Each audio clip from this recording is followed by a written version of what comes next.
without further ado, let's get right into it.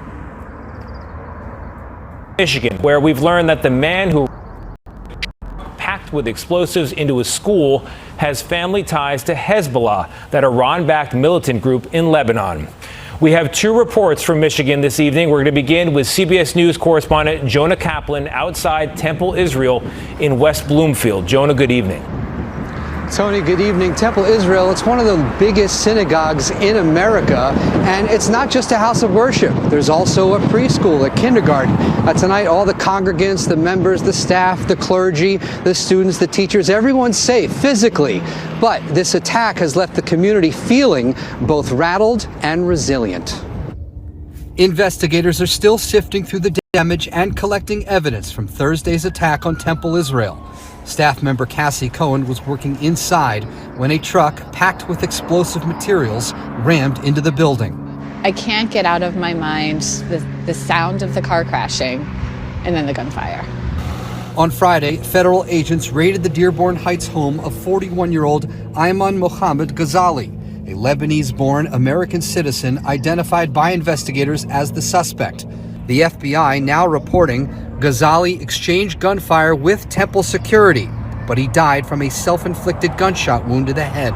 This is a physical building, but I imagine this hits your emotional, your spiritual core. Yeah, this is my spiritual home. You know, my kids belong here. Officers stormed the building as it burned to help evacuate more than 100 students and staff. Some of those officers were treated for smoke inhalation. Clergy members are grateful no one was seriously hurt, but Rabbi Jen Lader says this community is now grappling with an endless amount of emotional wounds. None of us signed up for this.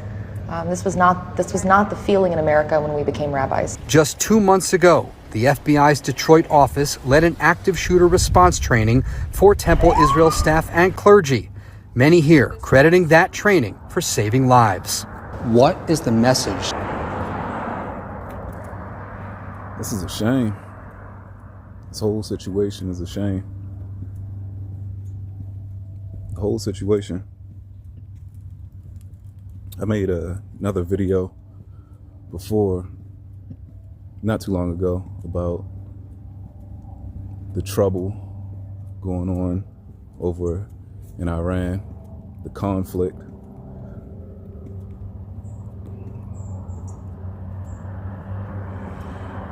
And we see how it's having a domino effect around the world.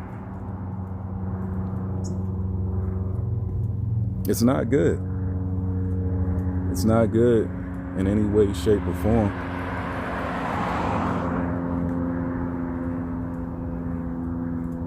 It makes me think of the leadership that we have in this country. I'm not entirely convinced that they're aware of the consequences of their choices. Maybe they are, maybe they aren't, but from my perspective, I'm not convinced. I'm not convinced. I'm surprised that I didn't see this coming myself. War is serious business. It's not something to be taken lightly. I have no experience with it. I've never been at war. But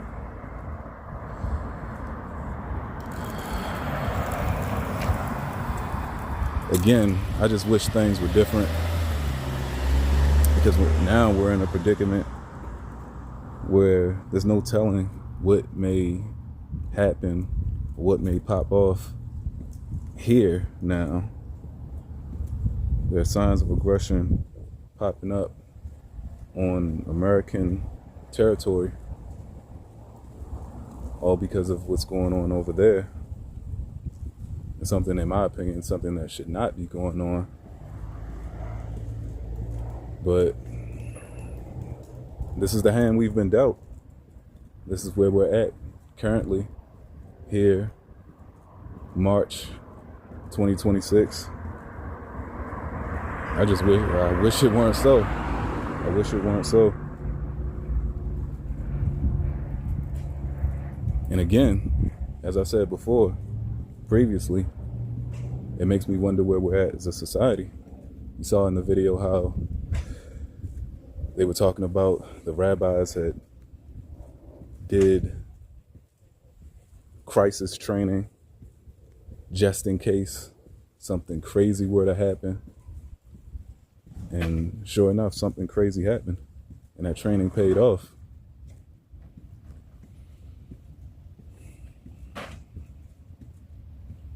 There used to be a time where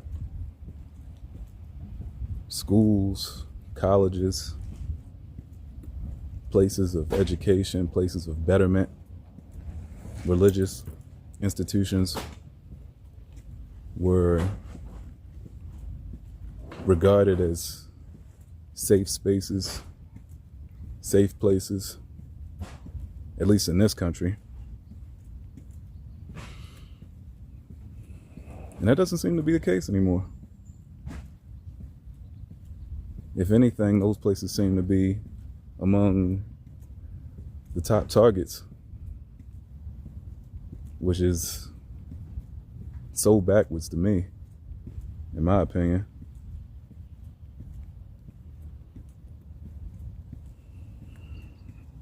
It's a pure shame. How do we fix this? How do we resolve these issues that are bigger than one person, one man, one woman? Because there's a lot of senselessness going on.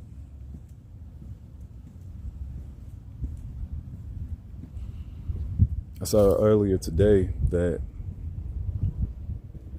Marines are being sent over to the Middle East. And it just made me think, like,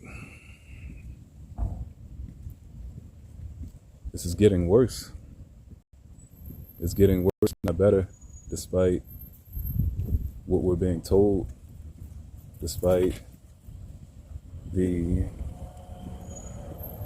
I guess, rhetoric that they're using to make everything seem like it's A-okay when it's not, when it isn't.